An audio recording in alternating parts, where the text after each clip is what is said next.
ელა იმითი რა ქვია, ოპტიკით რო ვერ გაარტყავ, ეგ ნიშნავს, რომ ოპტიკის ბადი არიან ზემოთ მიწეული ან ქვემოთ ან ასე შემდეგ. ისიც ვერ დავინახე ტყვიასაც წავიდა. ნუ ყველა ვარიანტში. ინგამ რო ესოლა მურტალო 7 ტყვია და 7 ვიასწინა მე ვესოლი 3 და 3 ვიაცდა.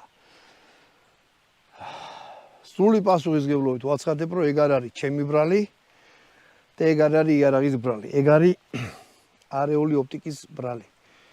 თუ ოპტიკას იყიდით, ეცადეთ რომ იყოს ხარისხიანი, ანუ ძვირიანი ოპტიკა იყიდეთ. ეს არ ვიცი ახლა არ ეთყობა რომ ძვირიანი არ არის, მაგრამ შეიძლება ვიღაცას გადაცა იმეთი თუ გადაატრიალა რაღაცა მიწია მოწია და სულ აირია.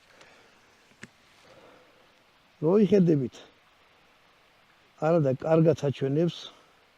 ესეთი რამე არ მომშეხლა, ამ მანძილიდან მესვლა და თოფი ვერ გამერტყას რა. იმიტომაც არ მიყვარს ეს ოპტიკები, ირევა და მთელი ამბავი. უკან ასაწევი სამიზნე და წინა სამიზნე მე რო ვიყო ამას დაუყენ და ამას მოხსნდი. თუმცა ეს თუ გაასწორთ არის ძალიან კარგი და მოსახერხებელი. კიდევ ერთხელ იარაღი არის მძიმე, დარტყმა, აი სრული დროს აქვს, აი დარტყმა რა.